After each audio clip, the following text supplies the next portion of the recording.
Hey, try before we die, the whiskey review show where we don't know what we're drinking, but we'll tell you what we're thinking when we find out. And I'm here with my pal Mal. Mal, it's good to see you. It is good to be back. No, so, Rick is on camera a lot, and he often says the reason he was able to get on into the seat is because he went over to your place and put your truck up on cinder blocks, didn't just lower the air. Is that true? That's very true. You come out some days? He has done everything this past season has been Rick nobbling me. All right. Certain kinds of food. Oh, right. Takes you out of the game. Messing with my vehicle. Yeah. He's just been dastardly. Listen, if you want to get something done, you got to get it done. That's true. And let's get this done. But we keep hearing feedback that folks like to know what the newest bottles are. So one of the newest bottles in the bar, which will replace today's bottle, is Dr. Bill's latest creation, the Glenmorangie, A Tale of Spices. Oh, Tale of what's Tokyo? Yeah, there's Tokyo, Forest, Winter, Cake, and Ice Cream, and the newest is A Tale of Spices. So those been released like every year, or feels like pretty annually. Okay. I'll be really curious about this one, how it lines up against the limited edition Spios, which is also a spicy Glenmo. Yes. But in the meantime, season 2, I thought that was. So Randy sent me a message the other day, and he said he missed your touch. Okay. So will you guide us to the bottle? Is it this button? It's that one. All right, so tonight, unplanned, unscripted, unrehearsed.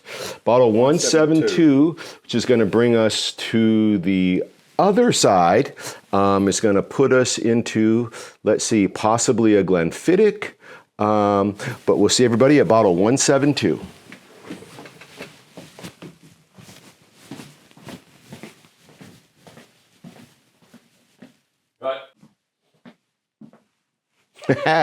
So we're after bottle 172, which is on this shelf, so I had that right, and I called out a Glenfiddich. 161, 171, 172 is indeed a Glenfiddich. What we have here today is a 15-year-old Glenfiddich, but not just any 15-year-old Glenfiddich. You could only get this bottle at the distillery. I regret to say I did not collect this at this distillery myself. However, I did win it in an auction. Maybe one of the best parts about this is I feel like we're only in bourbon cask and at 51% ABV. So this should be a nice Glenfiddich. So we'll see everybody back at the bar and see what Mal thinks.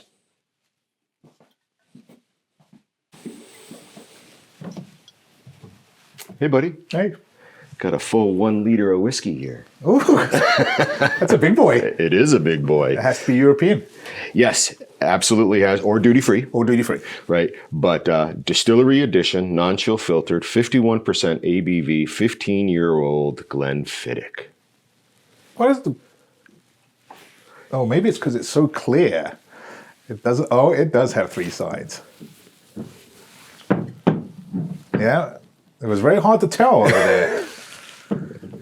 Folklore has that the Glenfiddich bottle is a triangle for what was just demonstrated. If it tips over and you're next to your chair on the floor as you grab another pull, it won't roll far. That's just folklore.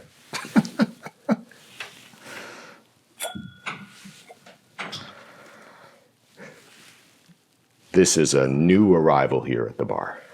Mm. And it talks back too. That was a healthy sound right there.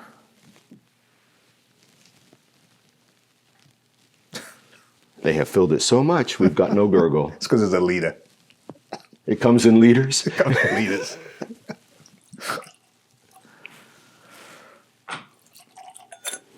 All right, well that breathes, which is a funny statement because we've just capped it, but these Glencairn lids are designed to trap most of the aromas, but to also allow it to breathe. Mal, what do you know about Glenfiddich? I like it. What do you like about it? One, it's a space side, so it's right up my alley. True story. Two, I've never found one that has been like so overpowering that I haven't been able to get my mind around it. Right. It's a nice entry whiskey, especially their 12-year-old Yep. core, right? Welcome to the world of Scotch whiskey. Going to find a Glenfiddich in just about any establishment on this planet that sells Scotch whiskey. Correct. You agree? Yes, absolutely. So I mentioned earlier the folklore about the Glenfiddich bottle, so it won't roll away from you if you knock it over while you're reaching for it down by your chair. That's actually not why the Glenfiddich bottle is really a triangle. And though this rather large 1 liter bottle, it's a little harder to see that, it really is. Yes. Right? See that? Yeah. The hands move in. Why is it a triangle, Mal? Do you know? 3 pillars. The 3 pillars of Scotch whiskey production. Okay, and what are those in Glenfiddich's mind? Earth, wind, and fire. I wish I could think of a song. Do you know a song? No, not off the top of my head. I should have done better with that. You should have. I should have done All better. right. I opened it up Right. thinking I should have done. Yeah. So the 3 pillars are not earth, wind, or fire, but rather air, water, and barley. Right.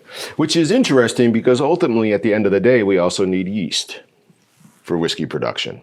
But Glenfiddich sort of went this direction. And I think in part to really allow them to have a bottle that stands out Yes. on the shelf. Because everybody can do a square one. Everybody, we have and round and square Yeah, are right behind you. right here. Yeah. Yes, right, and round right here. So, so Glenfiddich sort of little gimmick, but kind of cool all at the same time. I like the fact that you can spot a well, except for maybe this one. Yeah. You can spot a Glenfiddich like a mile away. If you walk into any sort of bar that has any sort of freaking high end or even like a liquor bar, Yeah. you can spot if they have a Glenfiddich just by looking at the bottle. And many Glenfiddichs use sort of that greener bottle, which Correct. really allows the shape to show up. Yes. Here, the shape is sort of taken away a little bit by the clear glass and the light Correct. liquid. It's very hard to pick up on Right, the corners. right. What's Glenfiddich mean in Gaelic? I don't know. It's like it's there, but it's Valley of the deer. the deer. Yes, right. So there's a stag head on. It's part of the Glenfiddich logo. You've all seen it before. I know it. All right. So there's a little bit about Glenfiddich, Speyside. I've actually, with some of the guys on the team, not you. I was going to say, have you made it? Oh, driven. Right past Okay. the distillery on our way to some other distilleries. I It figured just there'd be didn't some make sort the of list, needling. not in terms of hierarchy, just in terms of we have to pick. And so, but we did drive right by Glenfiddich. And it is in a valley. Well, And there are nice hills all around, as if deer would be there. that's the Speyside area. Yes, indeed. All right, what do you got for a color on this 51% 15-year-old Glenfiddich? Light to medium gold. Yeah. Yeah. No argument? No, I mean, you could throw probably maybe like a apple juice, Oh, I like that. I like that. but Not a cider. no, it doesn't quite have the body for it. All right, so it sheets down, but lots of drops are hanging as if that's where the high ABV leg development's going to come from. Oh, yeah, they're developing. Because if you find the spots where it's sheeted down, you can find lines of little bubbles of whiskey that are going to develop into the legs. Do you see what I got going on there? I do see that. Right. Right. Oh, What was yeah. that candy? Dots? That was on that 2 or 3 inch wide piece of paper that was like rainbow colors of dots. I think you get mistaken with something else. And so the little bubbles of whiskey are all there. All right. Maybe it was. I think it was dots. Yeah, yeah. One of the crew members did shake their head in assent, like as if it was dots. Well, we'll find out at some point. All right. So we're in this light to medium gold, this apple juice. Yes. Yes. All right. Shall we? 51, you said, right? 51. Right on the number. Right on the number. Let me just double check that. I don't think we had a point. 51. Ready? Yep. Go. Oh my gosh, that's pleasant. That's like apple juice. Mm-hmm. Wow. No alcohol. No, actually, quite surprising. No alcohol, very appley. And it's got like a velvety feel to it, or smell to it. Take a look at your glass before you tip it anymore. See it developing all around. Yep. Yep. Like a creamy. Yeah. It's like a unbelievably, like, I'm like, guys, but we all saw it come right out of this bottle that was just opened right here on camera. This is like an apple juice. Yes. Unbelievable. And extremely pleasant for 51. Zero burn. I can't even pick up any alcohol in the nose of this. Can you? No. And we trapped it in that glass for several minutes. I would even be in the 5-minute range. We trapped it. This is one of those ones where you smell this one and all you want to do is drink it. I just want to drink it. Right. Because it's so enticing, because it's so pleasantly built that you're like, oh, I just want to try this. Because if this is as good as it freaking smells, and as easy going as it smells, that's a 51 truly disguised as a drinking Scotch. That's a 51% single malt Scotch whiskey, right? That's been disguised as an apple juice. This is the spy of Scotch whiskeys. But it really is good. Infiltrated. And it has that Speyside flat floral, you know. It's so light, though. So light. Very much so. Unbelievable that this is 51. I think you're probably tired of us saying that, so why don't we have a taste of this now? Yes. We know we want to. All right. Cheers. Cheers. Distillery edition. 51% Glenfiddich 15-year-old.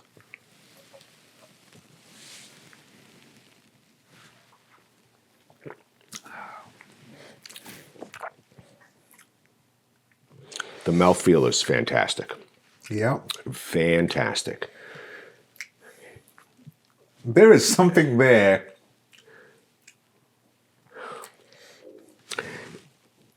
So there's a missing ingredient, and we're going to try to find it, but it's like there's a spiced apple juice, not a spiced apple cider. Do you have like a little warming, spicy ending? Yes. Right. And the front was all about, for me, this apple juice, but it was thick. It was very medium in its mouthfeel. And then there's this other flavor that's happening. All right, I'm getting more on the nose now, but probably because I've also triggered a lot of my senses by having a swallow. You know when you Bubblicious? You know when you pop Like it in first? 7th grade. Yeah, you know when you pop it in your mouth? Or even like The little powdery coating, like bazooka. Like bazooka, that's better. That's a Bazooka better Joe, freaking. right, yeah. That's what I'm getting. It's a very dry wax. Yeah. Okay. Because there's this spike of flavor that reminds me of Bazooka Joe. That coating as you put it in your mouth and you start to take the first chews of it, and then it disappears into the flavor. But there is that noticeable flavor that you get when you pop it in your mouth, and that's what this has. And it's right in that middle to back before that little spicy thing that you keep talking about.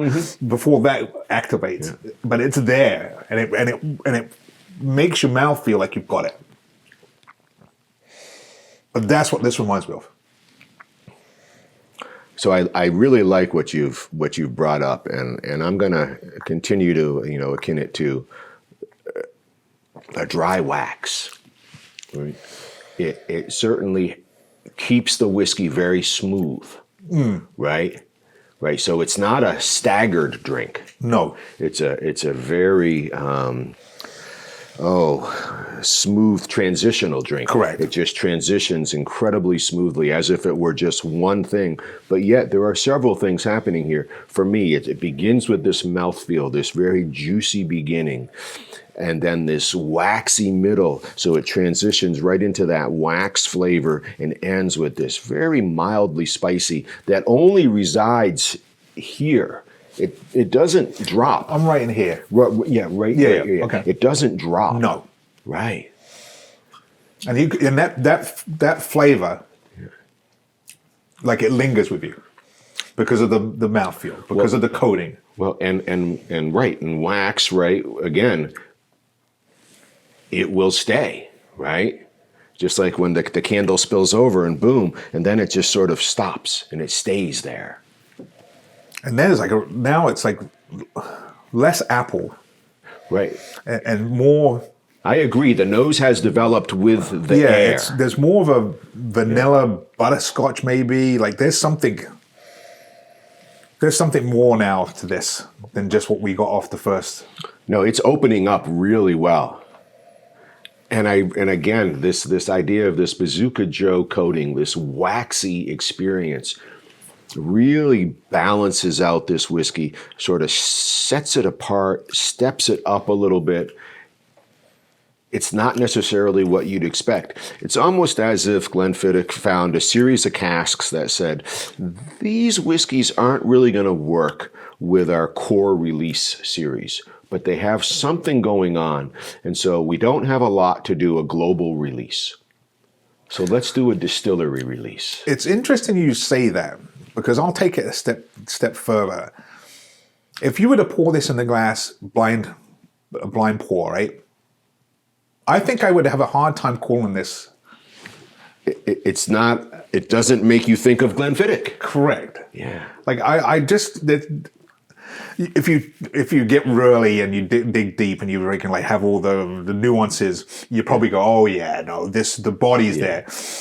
But based on everything else that we've ever done with Glenfiddich, yep, you can tell it's that aroma, the flowery, the floral aroma, right? The space side, and, right. and then if it's sherry, you get maybe the cherry or something, and you can feel that the Glenfiddich 12 is sitting in with whatever one's right. Whereas this is like completely off the wall. This has, to me, elements of a Craigellachie, which is a Highland malt known for its waxiness. All right. Right. And I think some of the reason it's coming out so strongly here is this higher ABV. Valid. Yeah. What would you do with a whiskey like this? We're pretty good with accoutrements today. Let me walk you through it. We've got some shortbread. Today's chocolate selection, Malcolm, is from Ghana. Oh, really? Yes. One of those. Yeah. We're back in Texas. Yes. I work with a lady from Ghana, and periodically she'll bring me chocolate. So we have a 40%. Oh, did we have it? We had different Ghana chocolate before. So we have a 40% cacao milk chocolate. Yep. And we have, and I've had a sweet taste of this already. We have an orange-infused chocolate from Ghana, but incredibly different than our traditional orange chocolate here. It is a very subtle flavor. We have some organic Zante currants. Currants. We have a 3-year-old Vermont cheddar, a 2-year-old Australian cheddar, and an apple-smoked Gruyere. We need to just do a show on the accoutrement table. We have some plums, some fresh mandarins, cashews, your favorite. Yeah. And then we have a selection of salmon, pepper smoked. We have some salmon here, Mal, that has been smoked with retired Glenfarclas whiskey casks. We have some Alaskan salmon, we have some maple salmon, and we have some regular smoked salmon as well. What would you do with a whiskey like this that is fruity, waxy, and slightly spicy? I would go with one of the smoked salmons. All right. Which one would you choose? You want a lox or a piece of fish? I would like a piece of fish, please. All right. Do you want an Alaskan smoked fillet, or do you want a peppercorn cream? I would like the peppercorn cream. All right.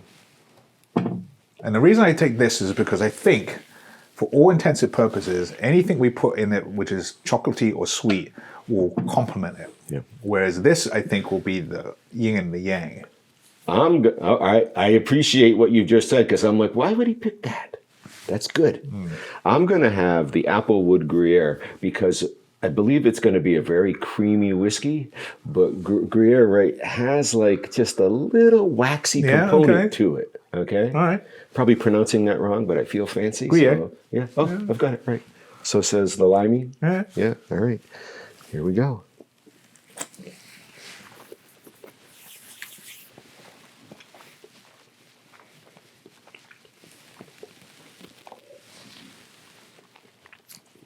That was a huge piece of salmon. All right, that worked really, really well.